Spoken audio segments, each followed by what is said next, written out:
성부와 성자와 성령의 이름으로 말씀을 드립니다. 샬롬.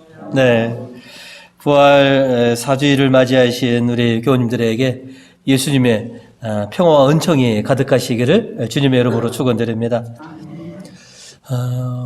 흔히들 교회에는 네 가지 유형의 교회가 있다라고 이렇게 말들을 합니다.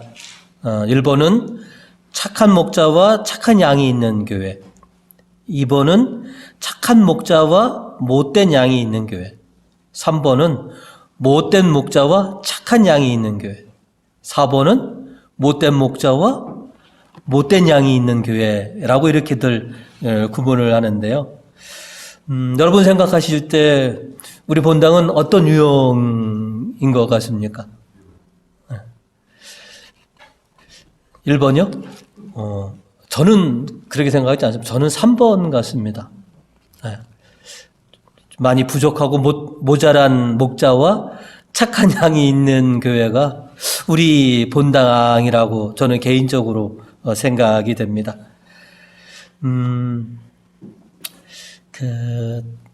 오늘 예수님께서 착한 목자에 대해서 우리에게 전해 주셨는데요. 개인적으로 참 반성할 게 참 많이 있다라고 하는 것을 지난 일주일 내내 이 말씀을 준비하면서 반성하게 됐습니다.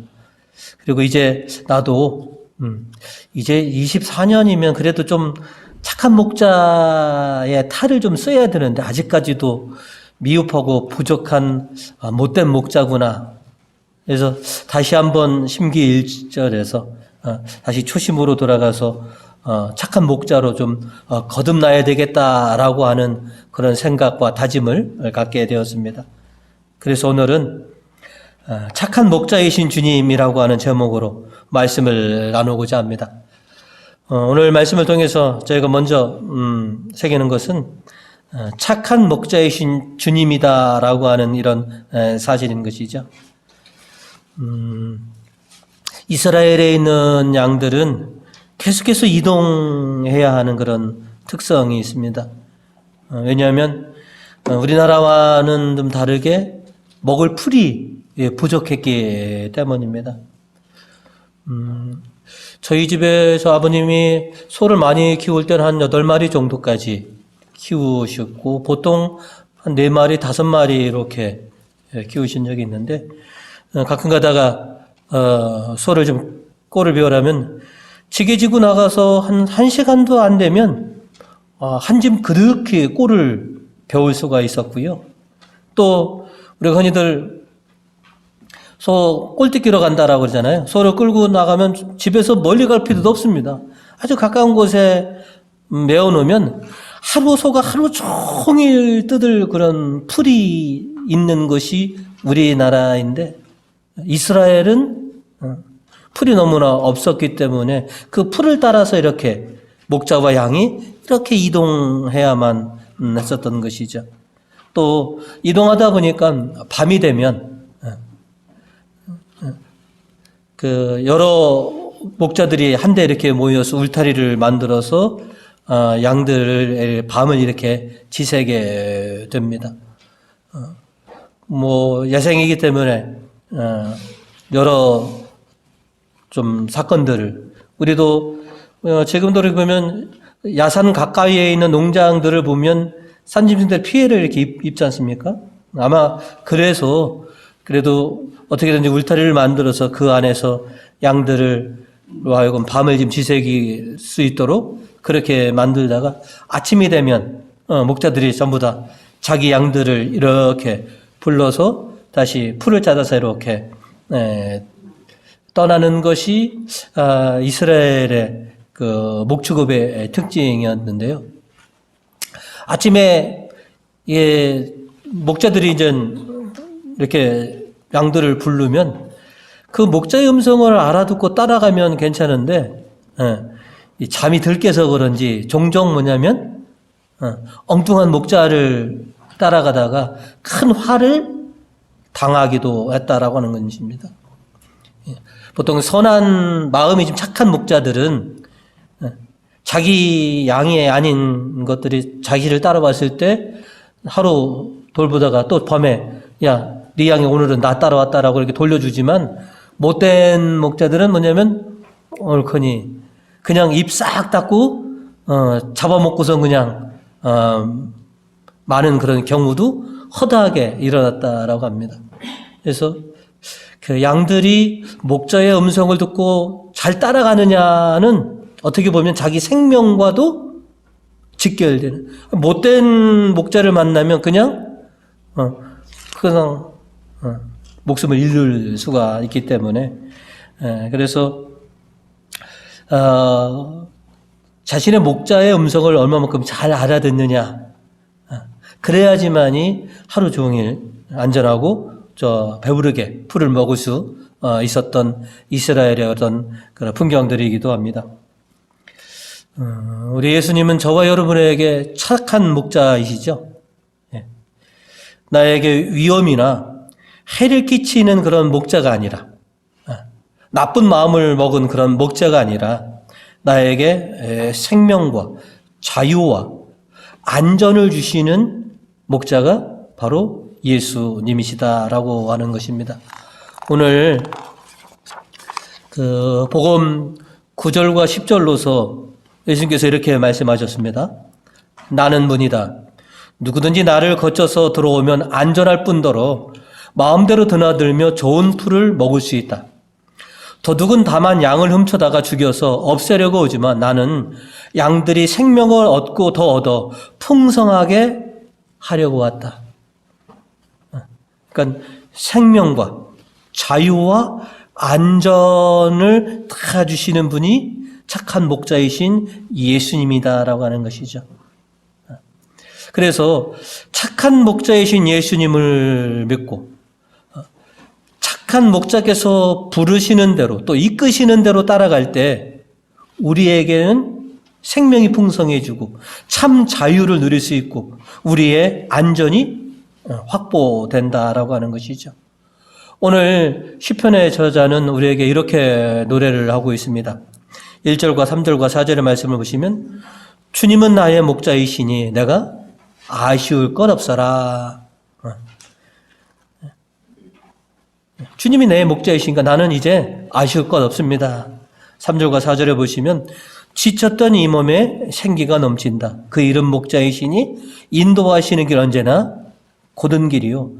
나 비록 음산한 죽음의 골짜기를 지날지라도 내 곁에 주님 계시오니 무서울 것 없어라.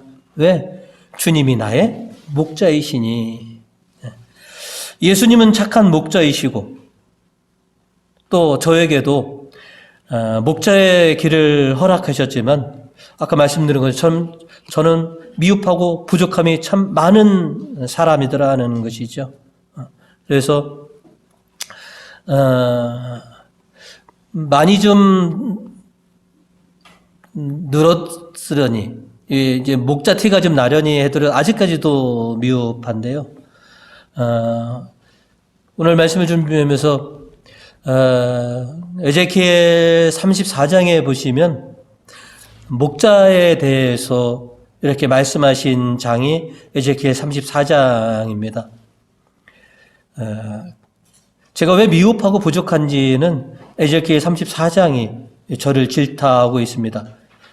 34장 4절로 이렇게 에제키엘 예언자는 말하고 있습니다. 약한 것은 잘 먹여 힘을 돋구어 주어야 하고 아픈 것은 고쳐 주어야 하며 상처 입은 것은 싸매 주어야 하고 길 잃고 헤매는 것은 찾아 데려와야 할 터인데 그러지 아니하고 그들을 다만 못살게 굴었을 뿐이다. 이 목자들아, 이렇게 질타를 하시는데 이 저에게 하시는 말씀으로 와닿습니다. 이 말씀을 듣고 참 저의 부족함과 모자람을 참 반성 안 할 수가 없었습니다. 그래도 이렇게 믿었지 않는 목자가 돌보는 양들을 위해서 그래서 착한 목자이신 주님께서 그래서 내가 뒤에 있다라고 이렇게 또 위로의 말씀을 전해주고 계십니다. 34장 11절과 16절에 보시면 주 야훼가 말한다. 보아라, 나의 양떼는 내가 찾아보고 내가 돌보리라. 16절에 보시면 헤매는 것은 찾아내고 길 잃은 것은 도로 데려오리라. 상처 입은 것은 싸매주고 아픈 것은 힘나도록 잘 먹여주고 기름지고 튼튼한 것은 지켜주겠다. 이렇게 나는 목자의 구실을 다 하리라. 누가? 착한 목자이신 예수님이. 여러분의 교회에 보시면 직장이나 군대도 보면 사수, 부사수가 있습니다. 그죠? 부사수는 좀 미흡하고 많이 모자랄 수 있습니다. 그 부사수의 모자람을 커버하는 게 누구냐면 사수입니다. 사수는 굉장히 능통하고 모든 일을 잘 처리할 수 있기 때문에 그래서 사수입니다. 사제들은 부사수입니다. 미흡하고 참 모자른 면이 많이 있지만 사수이신 우리 예수 그리스도께서는 완벽한 목자이시기 때문에, 그래서 여러분들이 부사수인 사제의 이 미흡함으로 실망하고 또 서운할 수도 있지만 그 뒤에 계신 착한 목자이신 주님을 여러분이 뵌다면 그래도 우리에겐 사수가 계셔. 그래서 여러분은 신앙생활하는 데 있어서 부사수인 사제를 바라보기보다는 그 뒤에서 계시는 완벽한 목자이신 예수 그리스도를 바라보시면서 거기서 희망과 위로를 받으시길 바라겠습니다. 그래도 그 미흡한 부사수를 사수가 잘 다독여 주십니다.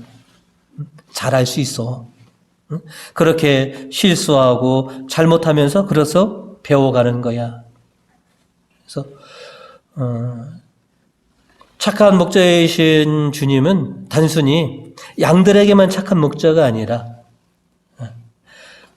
당신을 따르는 이 부사수 같은 이런 목자들에게도 정말로 착한 목자가 되신다는 것이죠. 그래서 좀 미흡하고 모자란 이 목자들이 시간과 여러 상황을 거치면서 또 굳건해주고 또 목자 일을 잘 해나갈 수 있도록 그래서 인내하고 참고 견뎌주시는 것이죠. 그러다 보면 언젠가는 이 부족한 사람도 온전한 그런 목자 흉내를 내지 않겠습니까? 그래서 여러분을 이렇게 보시면 착한 목자이신 예수님을 바라보시고 또 미흡하고 부족한 목자들에게 실망하셨고 낙담하셨다고 교회를 등지는 것이 아니라 정말로 우리의 목자 되신 주님만을 바라보시고 이렇게 나아가시는 그런 착한 양들이 되시기를 주님의 이름으로 축원드립니다. 두 번째로 오늘 말씀을 통해 저희가 기억하는 것은 목자의 음성을 안다라고 하는 것이죠. 세상을 헤맸던 양들이 우리들입니다. 그래서 착한 목자이신 예수님을 만나서 세례와 견진을 통해서 주님의 어린 양들로 거듭나게 됐던 것들이 우리들이죠. 오늘 베드로 사도는 그래서 오늘 25절로 이렇게 말씀하셨죠. 여러분이 전에는 길 잃은 양처럼 헤매었지만 이제는 여러분의 목자이시며 보호자이신 그분에게로 돌아왔습니다. 예수님의 어린 양인 우리들은 그래서 우리의 목자이신 예수님의 음성을 우리가 알아듣고 예수님의 음성대로 우리가 따라가는 그런 착한 양들이 되어야 한다는 것이죠. 우리들을 속속들이 잘 아시는 예수님께서는 우리들의 이름 하나하나를 불러주시고 우리를 이끌어 주시고 계십니다. 오늘 복음 3절로 써보시면 문지기는 목자에게 문을 열어주고 양들은 목자의 음성을 알아듣는다. 목자는 자기 양들을 하나하나 불러내어 밖으로 데리고 나간다. 우리들은 막달라 마리아처럼 마리아야라고 하는 게 부르시는 그 음성을 듣고 마리아가 선생님하고 이렇게 응답하신 것처럼 우리 이름 하나하나를 불러주시는 그 예수님의 음성에 우리가 반응해야 하는 것이죠. 주님, 예수님이라고 우리가 반응해야 됩니다. 자꾸 누가 나를 불러쌌는겨. 바빠 죽겠는데, 할 일 많은데. 나를 부르시는 주님의 음성을 내가 분명하게 알고 있어야 된다는 것이죠.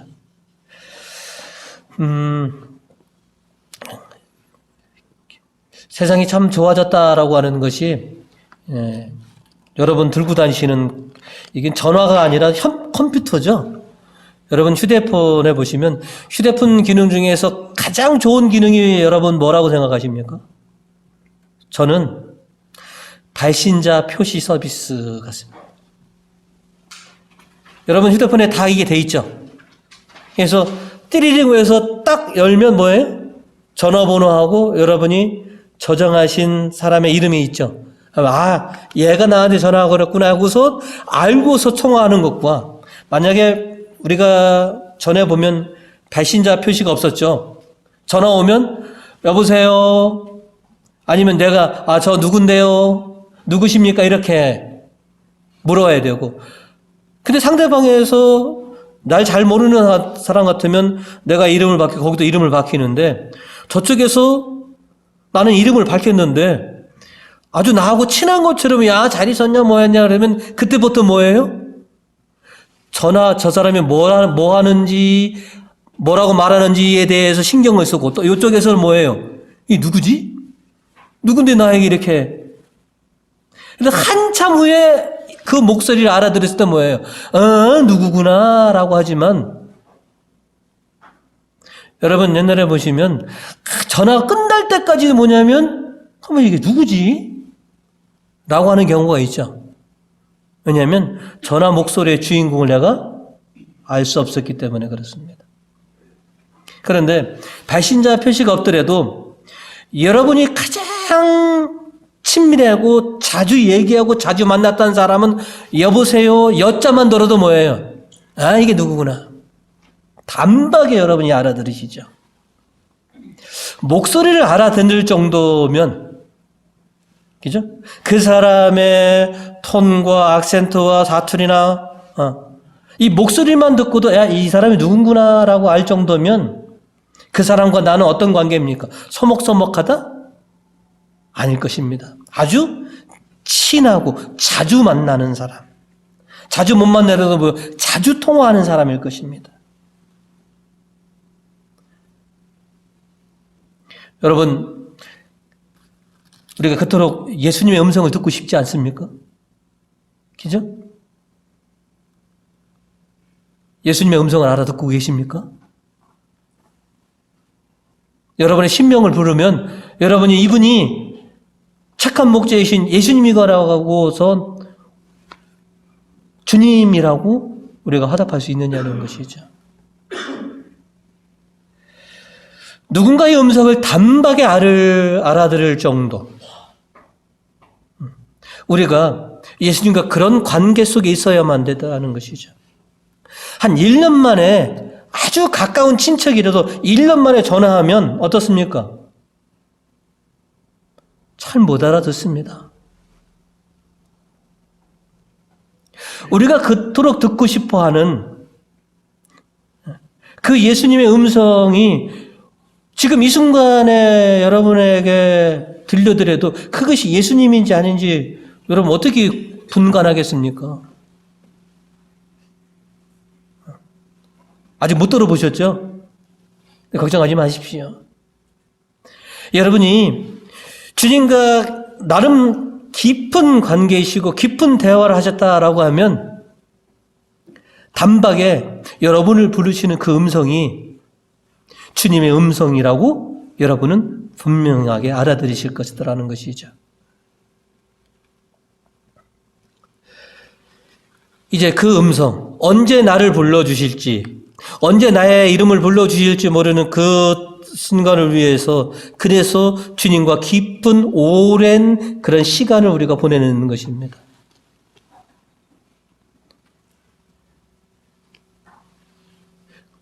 우리는 주님의 음성을 알아들어야 됩니다.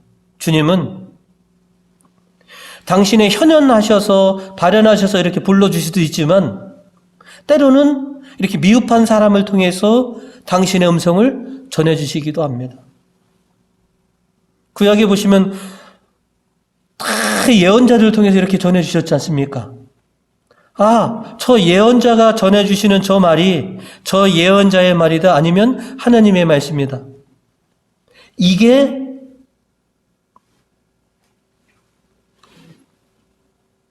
믿음 깊은 종들의 반응인 것이죠. 때로는 함께 여러분 옆에 계신 교우님의 통해서 주님께서 여러분에게 말씀하실 수도 있습니다. 자, 오늘 1절과 6절에 그러셨죠. 정말 잘 들어두어라. 경각심을 가지고 예민하게 잘 새겨들어라라고 하는 것이죠.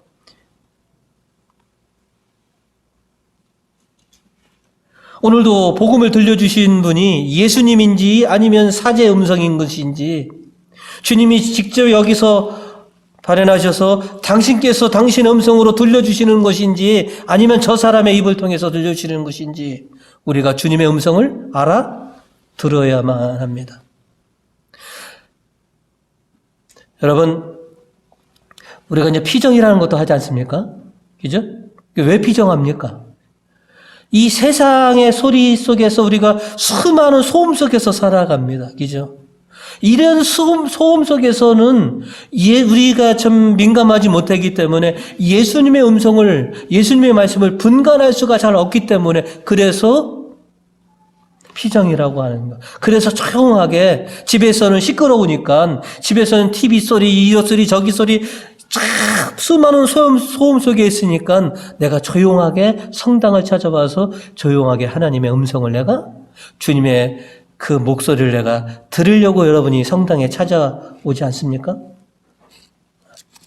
이제 여러분을 그 사랑의 음성으로 막달라야 부르시는 것처럼 이렇게 부르시는 음성에 여러분이 이제는 단박에 그 음성을 듣고 주님이라고 응답하실 수 있는 착한 양들이 되시기를 주님의 이름으로 축원드립니다. 세 번째로는 그 부르시고 인도하시는 목자를 뒤따른다라고 하는 것이죠.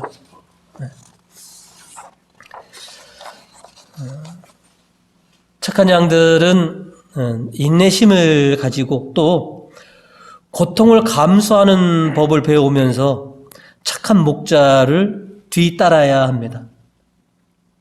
목자가 탄탄대로로만 이렇게 인도하시고 이끄시는 게 아니지 않습니까? 그죠?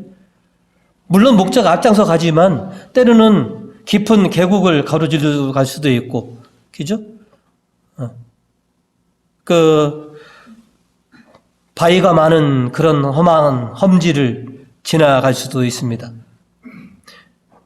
목자를 잘 따라가려면 그래서 인내심을 가지고 그 다음에 고통을 감수할 줄 아는 양이 되어야 된다라고 하는 것이죠.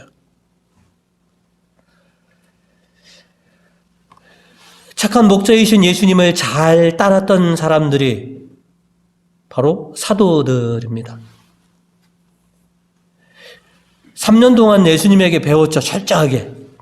그리고 예수님이 하셨던 거를 그대로 재현하려고 그대로 따랐던 사람들이 바로 사도들입니다.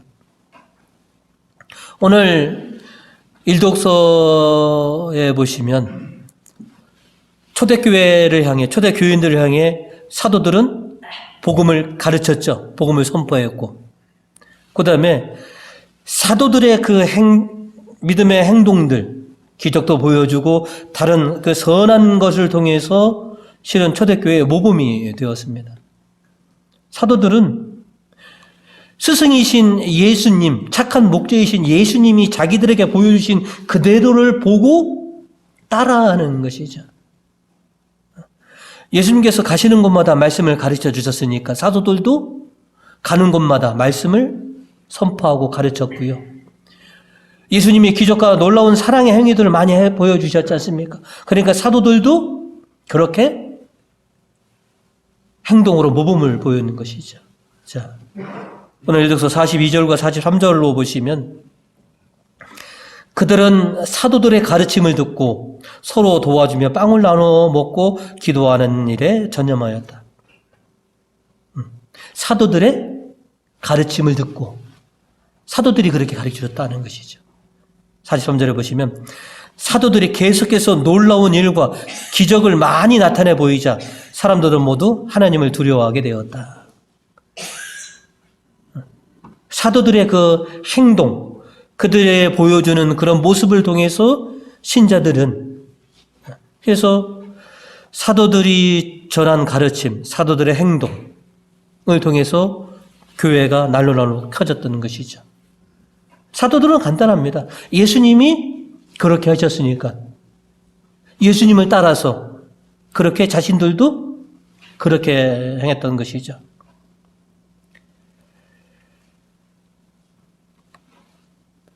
이런 사도들의 가르침, 또 사도들의 이런 행동을 통해서 교인들은 믿음이 점점 성숙해지고 굳건한 믿음의 사람들로 그렇게 변화가기 시작되는 것이죠. 자, 베드로 사도는 오늘 이 독서를 통해서 우리에게 이렇게 전해주고 있습니다. 20절 후반부터 21절까지 말씀을 보시면, 그러나 선을 행하다가 고통을 당하면서도 참으로 하나님의 축복을 받습니다. 여러분은 바로 그렇게 살아가라고 부르심을 받은 사람입니다. 그리스도께서도 여러분을 위해서 고난을 받으심으로써 당신의 발자취를 따르라고 본보기를 남겨주셨습니다. 당신을 따르라고.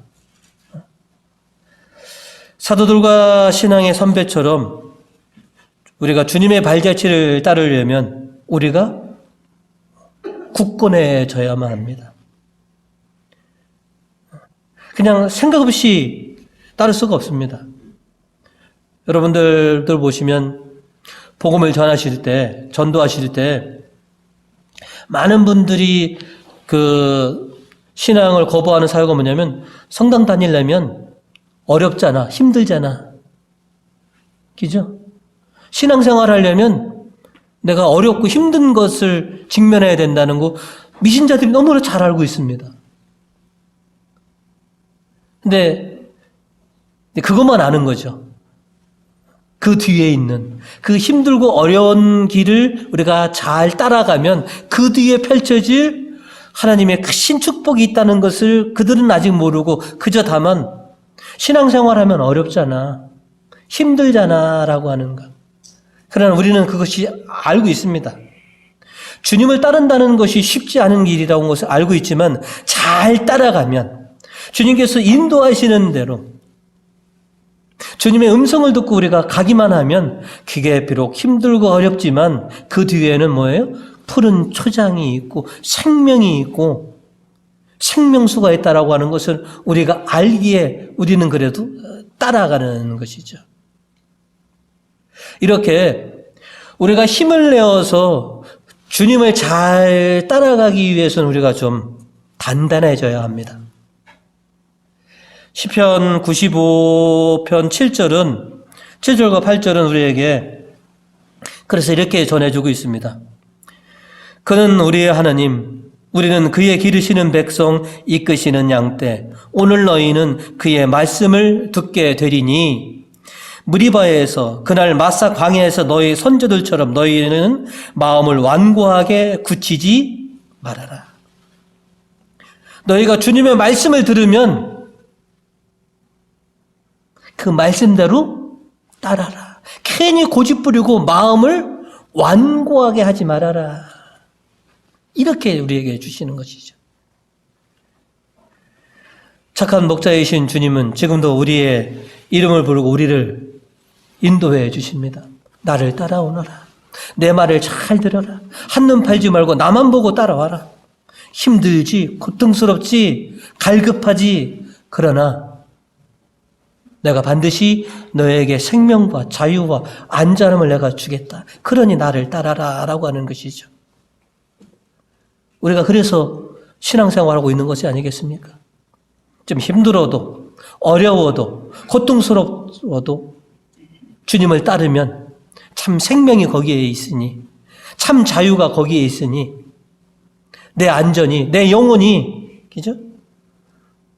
그럼 우리가 성체 바로 영하기 전에 뭐예요? 주님 한 말씀만 하시면 제 영혼이 곧 나리다.